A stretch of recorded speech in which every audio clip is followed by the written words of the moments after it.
What is up, YouTube people? It's your boy Patty McNinja, and I don't know if I've mentioned it in past videos, but I grew up on the old Fable games, and so like many others, I was super excited when they announced a couple of years ago that they were bringing the franchise back with a new game.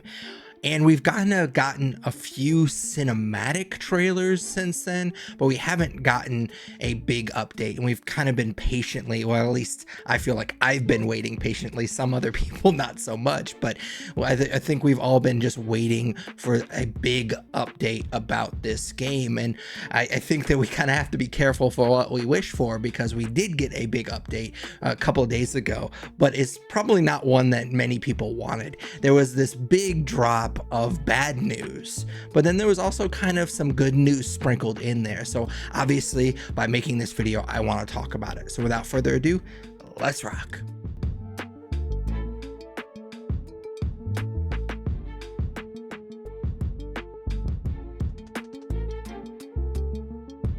All right, so I want to start off this video with the bad news, kind of just rip that band-aid off. That way we can end this video on a positive note. But as you may have already heard, because this news dropped a couple of days ago, or you just looked at the thumbnail of this video, we did get an official Xbox podcast, or at least another episode of that podcast a couple of days ago. And the guest of that podcast was a guy named Craig Duncan. And he is the head of Xbox Game Studios. And while he talked about a couple of different games during this episode of the podcast, he had a huge update about the Fable game. Well, there's one other highly anticipated game that people would be very excited about that we haven't talked about yet, and that's Fable. Yes. So where are we at with Fable? So I just want to start with really excited about progress, really excited where Playground are. We previously announced the date for Fable as 2025. We are actually going to give Fable more time, and it's going to ship in 2026 now. While I know that's not maybe the news people want to hear, what I want to assure people of is that it's definitely worth the wait. And obviously, that's a huge bummer that this game is officially being delayed to 2026. But it's actually not that surprising. So I've been saying for a minute now that I was pretty sure that this game was not going to come out in 2025, that we had a better shot of it coming out in 2026. I would be surprised if we get to play this game in 2025, which is why it's only an honorable mention. But as I'm going to say with a lot of these games, I hope that I'm wrong. Like, I hope that we get all of these games because they all look awesome. A game like this that kind of has some high stakes to it. It's kind of resurrecting this beloved franchise. I mean, I loved the first two games. I actually have a soft spot for the third game, even though I know a lot of people didn't like that one as much. And it's definitely, out of the three games, it's definitely the worst game. And then there was like this other game that they were supposed to make, but then they never made.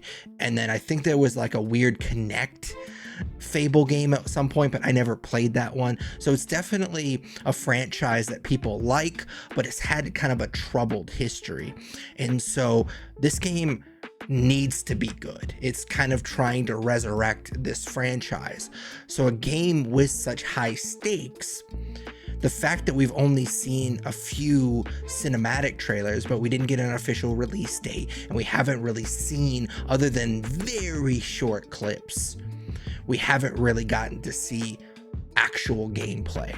So I kind of got a seeking suspicion that this game wasn't gonna come out. It just felt like if it was going to come out in 2025, we would have probably seen it at like the developer direct or something like that. And the fact that we didn't kind of led me to believe that we weren't gonna see it this year. But I actually, and this will kind of slowly transition to the positive things about this news and kind of the rest of the stuff that they talked about during this podcast, and that is, because they said it's being delayed to 2026, and they didn't say it was being delayed indefinitely. If they said it was being delayed indefinitely, that's your time to panic. Like, I mean, just freak out, because maybe we don't ever get this game if they say they're gonna delay it indefinitely. So the fact that they actually said it's getting delayed to 2026 gives me a ton of hope that's actually going to come out in 2026. Because like I said, if they didn't think it was going to. Now, games do get delayed multiple times occasionally, but a big game like this with high stakes like it does, I really highly doubt that they're going to delay it twice. So because they said it was 2026, I actually do think it's going to come out in 2026. I am way more confident that it's going to come out in 2026 than 2 weeks ago that I thought it was going to come out in 2025. So I'm definitely way more confident that we're actually going to get it in about a year. Now, Craig Duncan didn't just drop this bombshell about the release date being pushed back and then just move on. He did talk about Fable for a while during this podcast episode, and he did mention a couple of times that he actually has played a little bit of the game, and he mentioned, and I'm kind of directly quoting him when I say this, but he basically said that it was going to be well worth the wait. Now, of course, he would say that, like, he's gonna say stuff like that because he's still the head of the studio that's making this game.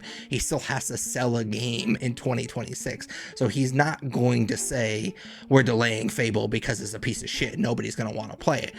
He's still gonna speak positively about the game, so that doesn't necessarily surprise me. I do think that you kind of have to take some of that stuff with a grain of salt. He also didn't really go into too many specifics. He was pretty vague. A lot of what he said I would kind of classify as sort of like corporate speak, propaganda-esque type of language. So again, I think you have to take what he says with a huge grain of salt. But there was one thing that he did mention that did catch my attention, and it's something that I've kind of talked about a little bit when I've talked about this game in particular, but this Fable franchise as a whole. I love dry British humor.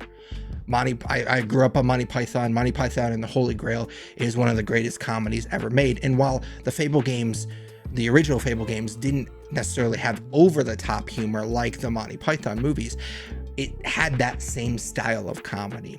And for me, that's a core part of these games and something that I look forward to with this other game. Like this one thing that I really want them to do in this future game.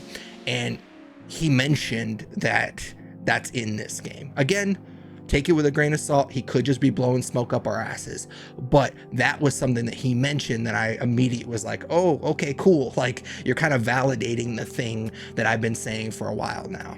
So that wasn't all we got out of this episode of the podcast. We actually got real footage, real gameplay footage from this upcoming game. Now, it is pre-alpha footage, and some of it's just kind of an extension of some of the brief clips we've seen in other trailers, but there was a big reveal. They did show that we're going to have a horse in this game, which is huge. That's something new to this franchise. Plus, seeing her on a horse with a sword on her back definitely gave me strong Witcher 3 vibes, and I absolutely love that game. It's one of the best RPGs of all time. I'm not saying this game is gonna be Witcher 3, of course. You don't want to set that standard, but I think it's gonna be pretty good. Like, I have really cool vibes, or like I'm feeling really good based on this pre-alpha footage. It looks really good. I don't know if it's just the way that they cut the footage, because of course they can cherry pick this, but it does feel like they showed us a cutscene and then they showed us kind of transitioning out of that cutscene, and it looks really good. It looks really smooth. So I'm really excited about this game, as excited as I could be for like less than a minute of pre-alpha footage. I'm pretty psyched for this game. Yes, it was a bummer that it got delayed, but I feel very confident that we're going to get this game next year. And based on what he said and what he showed us, I think that we should have high hopes for this game. I think they're going to nail it. But as always, those are just my thoughts on this Fable update. I'd love to hear yours in the comments down below. Of course, if you enjoyed this video, smash that like button, as the kids say. If you enjoy this type of content, which you obviously do, if you've made it this far in the video, definitely consider subscribing. If you do subscribe, ding that bell. That way you're notified every time I post another video. I try to post weekly gaming related content. I think I've been on a bit of a roll lately. I think I've posted like 7 or 8 videos this month alone. So Obviously, I hope that you enjoy it. So if you do, consider subscribing and dinging that bell. But until next video, take it easy. What's up, YouTube people? It's your boy Patty McNinja, and this is my boy Yoshi, aka Kitty Boy. And we were just talking, and we agree that since you made it this far in the video, you might as well subscribe. You wouldn't want to disappoint Kitty Boy, would you?